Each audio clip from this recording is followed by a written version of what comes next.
Të jesh një punëtor i mirë, padyshim që do të shpërlesh, të jesh një punëtor i mrekullueshëm tek kompania ku punon, apo aty ku je i punësuar, padyshim që do të varrohesh nga punëdhënësi dhe do të shpërblesh. Të jesh me mirësjellje ndaj kolegëve të cilët i ke në punë, padyshim që do të krijosh ura të mirësisë dhe të respektit të ndërsjellë. Të jesh në shërbim të së mirës, mirësia yte do të reflekton dhe vibracionet e asaj mirësie do të arrijnë deri tek ata zemra të cilët do ta njohin mirësinë tënde. Por shtrohet pyetja, si është puna jonë kur ne jemi të mirësjellshëm me ata të cilët i kemi më të shtrenjtë në jetën tonë? Prindrit, ata që na rritën, ata që na edukuan, ata që na formsuan, ata që na dhuruan, ata që dhanë gjithçka që ne sot të jemi kjo që jemi, apo të jemi kjo që jemi. Prandaj, unë dua këtu vetëm të shprehi mirënjohjet më të shtrenjta, falënderimin e pafund të prindërve, të nënës, falënderimin pafund të nënës, falënderimin pafund të nënës dhe mirënjohjet më të thella të babës. E potencova 3 herë nënën dhe 1 herë babën, me të vetmin qëllim, sepse fytyra e ndritur, pedagogi i njerëzimit, i dashur i zemrave tona, mësuesi jon, i cili na ka udhëhequr gjatë gjithë këtyre shekujve, që nga ardhja e tij e deri në përjetësi, deri në fund të këtij rrugtimi në planetën Tokë, është fytyra e ndritur e të dashurit të zemrave tona, emrit i cili është mbi kokën time, emri i Muhammed Mustafas sallallahu alaihi wasallam. Paqja, mëshira e Allahut qoftë mbi Muhammedin alayhi salatu wassalam, mbi shokët e tij besnik, të ndershëm, fisnik, mbi familjen e tij, të shtrenjtën familje, të cilën e kishte pranë dhe të cilët i rriti me oxhakun e mësimeve kuranore, me frymëzimet hynore dhe që e përcollën këtë mesazh deri në sot edhe që do të përcillet deri në përjetësi. Të dashur vëllezër, të nderuara motra, prindërit kanë një rëndësi të madhe në jetën tonë. Dhe në veçantë obligimi ynë ndaj nënës është shumë i madh, por edhe ndaj babës. Por Muhamedi alayhi salatu wassalam na ka thënë dhe na ka udhëzuar, na ka këshilluar që haku ndaj nënës është 3 herë, kurse ndaj babës 1 herë. Ummi, nën, emri më i bukur, emri më i dashur, emri i cili njeriu në të mirë edhe në të keqin, kur është i smur, por edhe kur është në gëzim, moj non,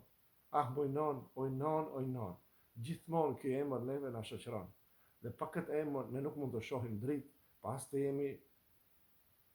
të mbrojtur, pas edhe të jemi të sigurt në jetën tonë. Prandaj njeriu nga lindja e tij e deri në vdekje, emri nënës e shoqëron. Padyshim që dhe baba e ka vendin e tij, e ka respektin e tij, por ja që Zoti e ka bërë që gjinia femrore, nënat, motrat, bijat tona të jenë ata që do të vazhdojnë ciklin e njerëzimit deri në caktimin e Zotit kur kjo botë të merr fund. Por unë dua këtu që ta përkujtoj veten time, që përkujtoj edhe juve, ju që i keni prindërit gjallë, dhurojeni përqafime, jepni një dhurata, jepni fjalë të mira, ndani kohë me të, bisedoni, ndëgjoni, shihni hallet e tyre se si i kanë. Nën nuk bëhet askush, nën është emri më i mëshirshëm, nën është emri më i madh, nën është emri i cili gjithmonë të jep qetësinë, të jep rehatinë dhe të jep sigurinë, të udhëzon në të mirë, të mbron nga e keqja, gjithmonë nëna lutet për të mirë, ajo dëshiron më të shtrenjtën, ajo është që mëlçinë e vet e djeg, ajo është që zemrën e vet e djeg, ajo është që lotët e shumta rrjedhin në lutje të cilat i drejtohet Zotit, o Zoti im, më mbroj fëmijët e mi, më mbroj të dashurit e mi, më mbroj dhuratat e sive të mi. Pra, lutjet e nënave tona qofshin të pranuara, nënat tona qofshin të bekuara, nënat tona qofshin të mëshiruara dhe nënat tona Zoti udhëroft gradat më të larta të xheneteve të cilët i ka përgatitur për nënat dhe për besimtarët të cilët kanë ndjekur rrugën e Zotit dhe kanë ndjekur rrugën e Muhammed Mustafas alayhi salatu wassalam. Të dashurit e mi, nuk dua çfarë të them,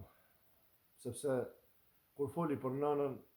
më vijnë shumë kujtime në mendjen time. Më vijnë shumë përjetime në mendjen time. Gjithmonë me dashuri, gjithmonë me dëmshuri, gjithmonë me mirënjohje dhe gjithmonë me mirësjellje të pafund ndaj emrit të nënës. Prandaj, ju që i keni gjallë dhe njëherë thëmë,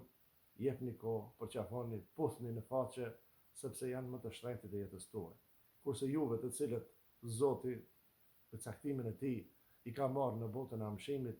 mos u ndalni duke dërguar lutje për ta. Çdo ditë thurni lutje ndaj Zotit, duke thënë: O Zoti, mëshiroj prindërit e mi,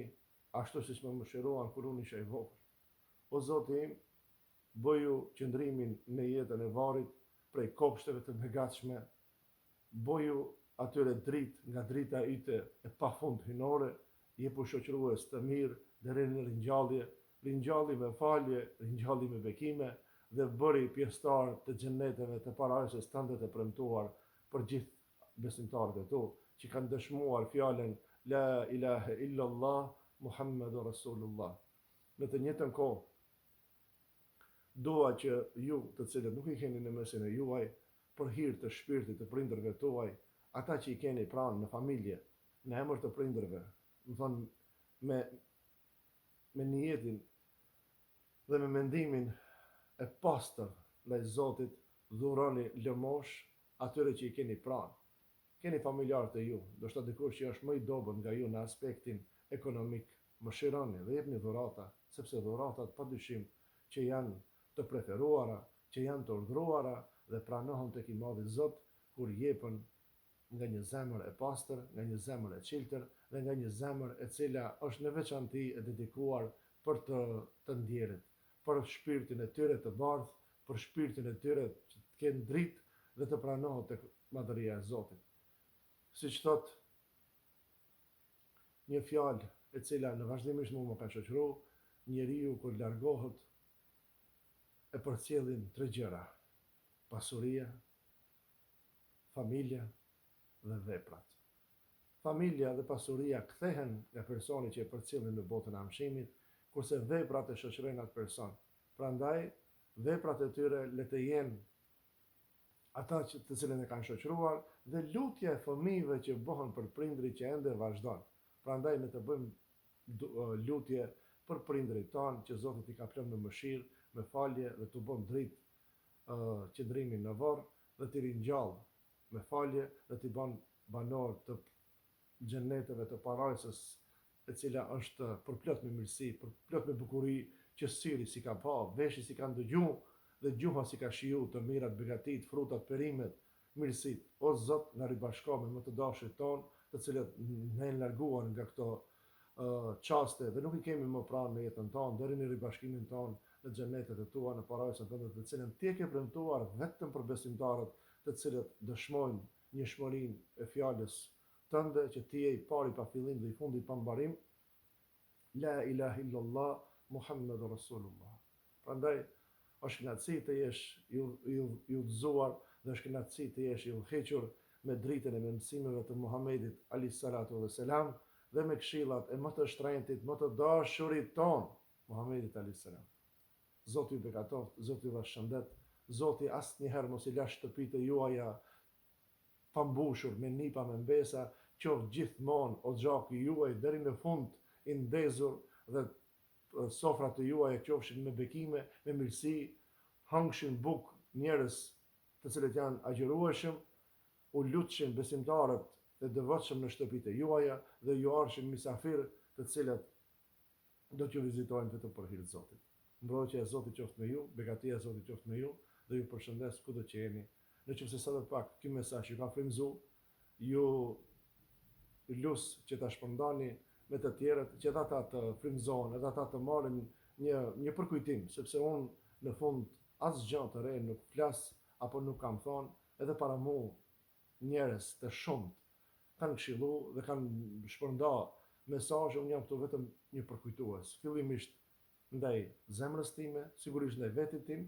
dhe ndaj familjes time, por dua që ta përkujtoj veten dhe të përkujtoj edhe juve, që të jemi mirënjohës ndaj familjes e cila është më e shtrenjta në jetën tonë. Selam.